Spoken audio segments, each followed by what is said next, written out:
Bismillahirrahmanirrahim. Assalamualaikum warahmatullahi wabarakatuh. Baiklah, bertemu lagi dengan pembelajaran fisika hari ini. Di sini saya akan membahas tentang materi gerak lurus berubah beraturan bagian 2. Yang ke minggu lalu saya jelaskan, contoh soalnya adalah ada 2 soal. Nah, di sini saya menjelaskan contoh soal GLBB tapi dengan versi yang berbeda. Jadi contoh soal tapi beda versi sama yang sebelumnya. Nah, kita langsung aja. Kurva di bawah ini, kurva di samping menunjukkan pergerakan sebuah mobil. Dengan menggunakan metode grafis, tentukan kecepatan mobil tersebut. Nah, dari sini, kecepatan mobil dari O ke A, dia mengalami percepatan, ya kan? Karena dari 0 naik ke atas. Berarti dia ngalamin percepatan, makin lama makin naik. Terus dia tidak punya kecepatan atau kecepatannya tetap berhenti di awal ini. Terus kecepatannya tetap, berarti yang tadinya GLBB dipercepat berubah menjadi GLB, gerak lurus beraturan, karena nggak punya kecepatan. Terus turun ke bawah, dia mengalami perlambatan. Berarti dari O ke A, GLBB dipercepat. Dari A ke B, dia GLBB. Dari B ke C atau ke akhir, dia GLBB diperlambat. Paham ya? Sekarang kurvanya seperti itu. Yang ditanyakan adalah kecepatannya saat T sama dengan 3, T sama dengan 8, T sama dengan 18 dengan menggunakan metode grafis. 3 berada di selang waktu 0 kurang dari T dan T lebih kecil daripada 4, karena 3 itu kan kurang lebih besar dari 0 tapi dia kurang dari 4, sehingga berada di kemiringan OA kayak tadi. Berarti dia GLBB dipercepat. Kita masukkan, berarti dia punya nilai, kecepatannya punya nilai X-nya adalah 5 saat 4, saat di OA X-nya nilainya 5. T-nya berarti nilainya 4. X nilainya 5, X 0-nya 0, T-nya nilainya 4, T 0-nya adalah 0 karena OA.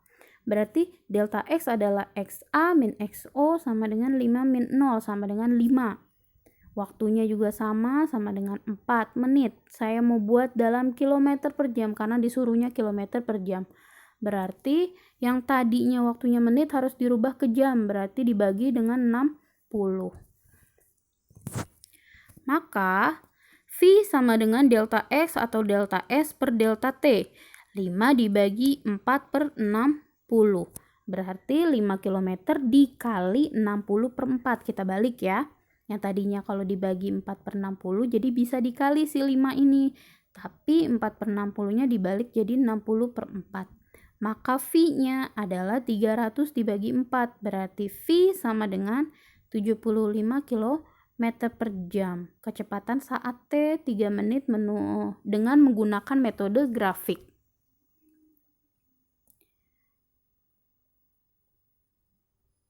Nah, yang kedua, T saat ke-8. Saat dia 8 menit gitu. Berada di selang waktu 8 itu dia si 4 lebih kecil daripada 8. Kira-kira.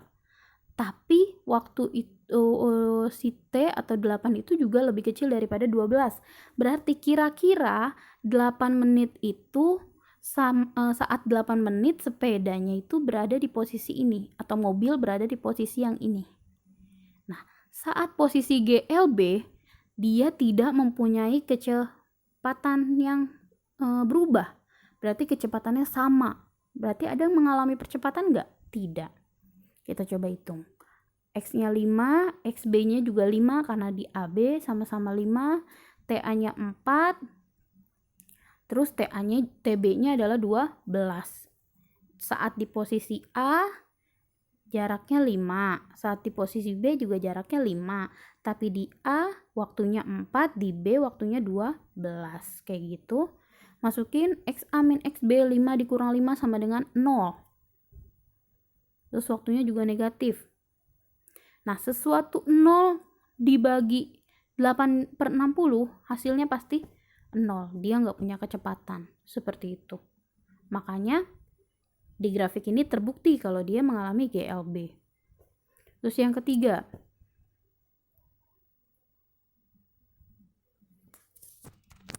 waktu di 16 itu dia berada di posisi diperlambat.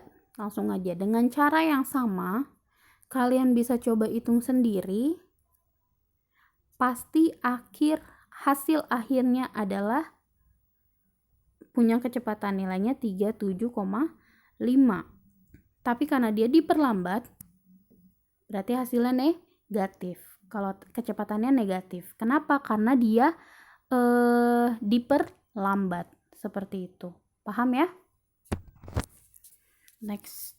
Jadi bisa lah baca grafik mana GLBB dipercepat, mana GLBB diperlambat. Nah, ini contoh lagi GLBB yang kedua, yang keempat. Sebelumnya udah 2, ini yang ketiga. Yang minggu lalu udah 2 contoh soal, barusan adalah contoh soal ketiga. Nah, sekarang adalah contoh soal yang keempat. Sebuah mobil bergerak dengan kecepatan 8 meter per sekon.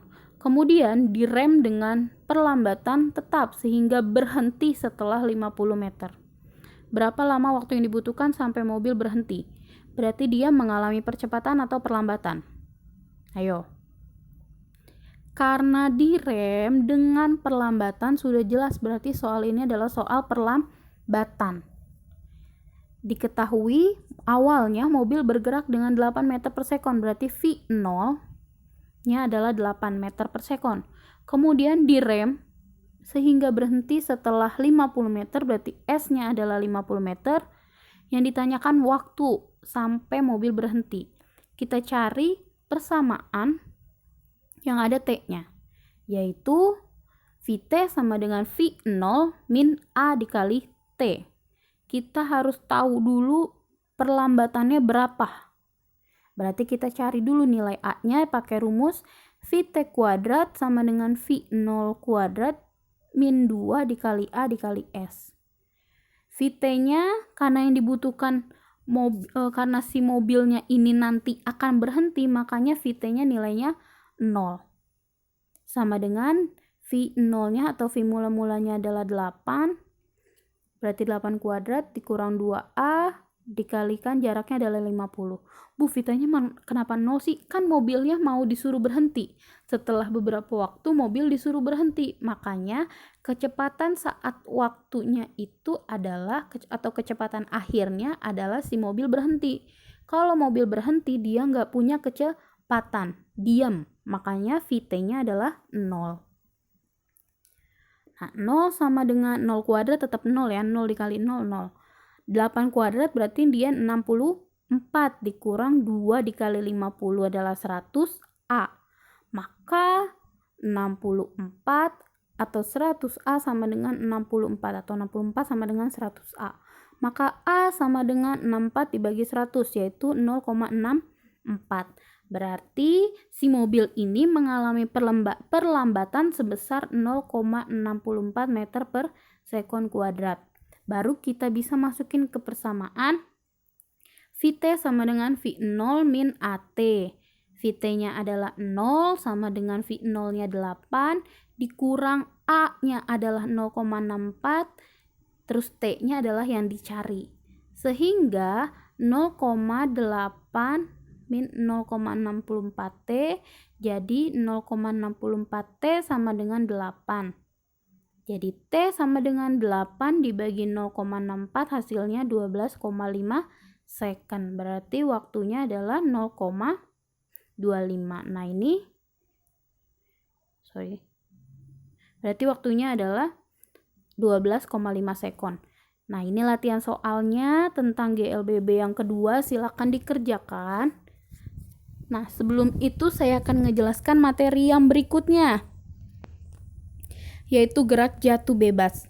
Kalau tadi minggu lalunya udah ngebahas tentang gerak lurus beraturan, terus gerak lurus berubah beraturan, sekarang kita ngebahas tentang gerak jatuh bebas atau GJB. GJB, bukan gak jelas bo ya, tapi gerak jatuh bebas. Apa sih gerak jatuh bebas itu? Gerak jatuh bebas adalah gerak suatu benda yang tidak memiliki kecepatan. Jadi awalnya tuh benda diem terus tiba-tiba jatuh. Syarat utama suatu benda mengalami gerak jatuh bebas adalah kecepatan awalnya 0, awalnya diem, atau bergerak tanpa kecepatan awal. Gerak jatuh bebas adalah contoh gerak lurus berubah beraturan. Selama benda tersebut jatuh, hambatan udara diabaikan, maka percepatannya konstan. Jadi mau dia lambat, mau dia cepat, bodo amat, terserah. Yang dibutuhkan adalah dia nggak bergantung pada gravitasi, tapi bergantung pada ketinggian. Yang kalian cukup pantau adalah karena ada ketinggiannya itu. Berarti gravitasinya tetap sama nilainya.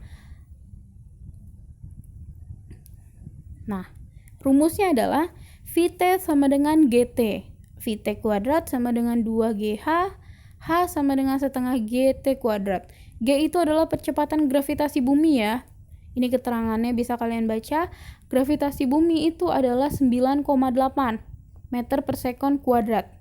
Percepatan gravitasinya adalah 9,8 meter per sekon kuadrat. Boleh dibulatkan jadi 10. Tapi tergantung soal. Kalau di soal diketahuinya 9,8, pakai yang 9,8. Tapi kalau di soal tidak diketahui, pakainya adalah 10. Boleh. Contoh soal. Dari puncak menara setinggi 45 meter dijatuhkan batu. Jadi batu jatuh dari menara. Jika percepatan gravitasi buminya adalah 10, maka kecepatan batunya sampai nyentuh tanah itu berapa? Ini ditanyakan V. Kita cari nih, diketahui ketinggian itu adalah H sama dengan 45 meter. Dengan G-nya adalah 10 meter per sekon kuadrat atau percepatan gravitasinya adalah 10 meter per sekon kuadrat. Yang ditanyakan adalah V, T-nya berapa saat si batu itu nyentuh tanah. Makanya VT-nya berapa? Kita pakai rumus Vt sama dengan akar 2GH atau Vt kuadrat sama dengan 2GH. Masukkan. Vt sama dengan akar 2GH ya. Kuadratnya hilang, pindah ke samping. Atau sama-sama dikalikan, sama-sama dikuadratkan. Maka Vt sama dengan 2 dikali G atau gravitasi buminya adalah 10. Dikalikan dengan H-nya atau ketinggiannya adalah 45. Maka Vt sama dengan akar dari 900, yaitu 2 dikali 10 adalah 20, 20 dikali 45 adalah 900. Maka Vt sama dengan akar dari 900 sama dengan 30 meter per sekon. Sehingga kecepatan batu pada saat menyentuh tanah adalah 30 meter per sekon. Itu adalah contoh dari gerak jatuh bebas. Satu lagi saya kasih contoh. Vero dan Ferry berada di sebuah bukit.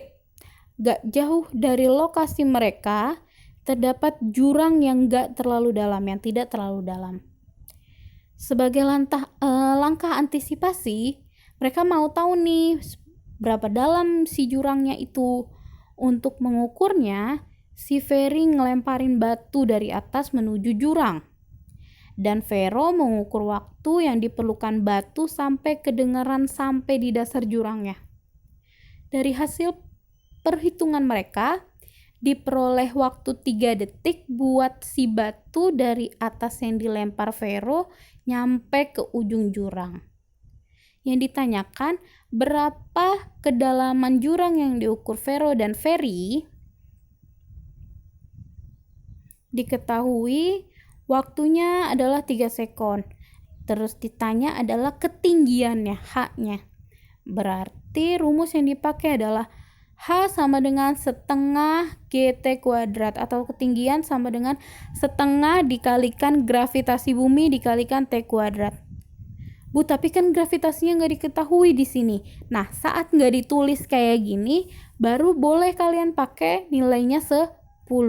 Maka H sama dengan setengah dikali 10 dikali dengan 3 detik. Sehingga 3-nya dikuadratkan ya, karena GT kuadrat. H sama dengan setengah dikali 10 dikali dengan 9. Karena 3 kali 3 adalah 9. Berarti H sama dengan setengah dikali 90. Sama dengan 30. Karena 90 kali setengah atau 90 dibagi 2 sama dengan 30. Berarti kedalamannya adalah, kedalaman jurangnya adalah 30 meter. Tinggi banget 30 meter. Oke. Seharusnya ada soal yang harus kalian kerjakan ya. Soalnya ada di latihan soalnya udah ada ditulis deh kalau nggak salah. Di PDF yang kalian tulis. Silakan dikerjakan. Terima kasih dan sampai jumpa minggu depan. Wassalamualaikum warahmatullahi wabarakatuh.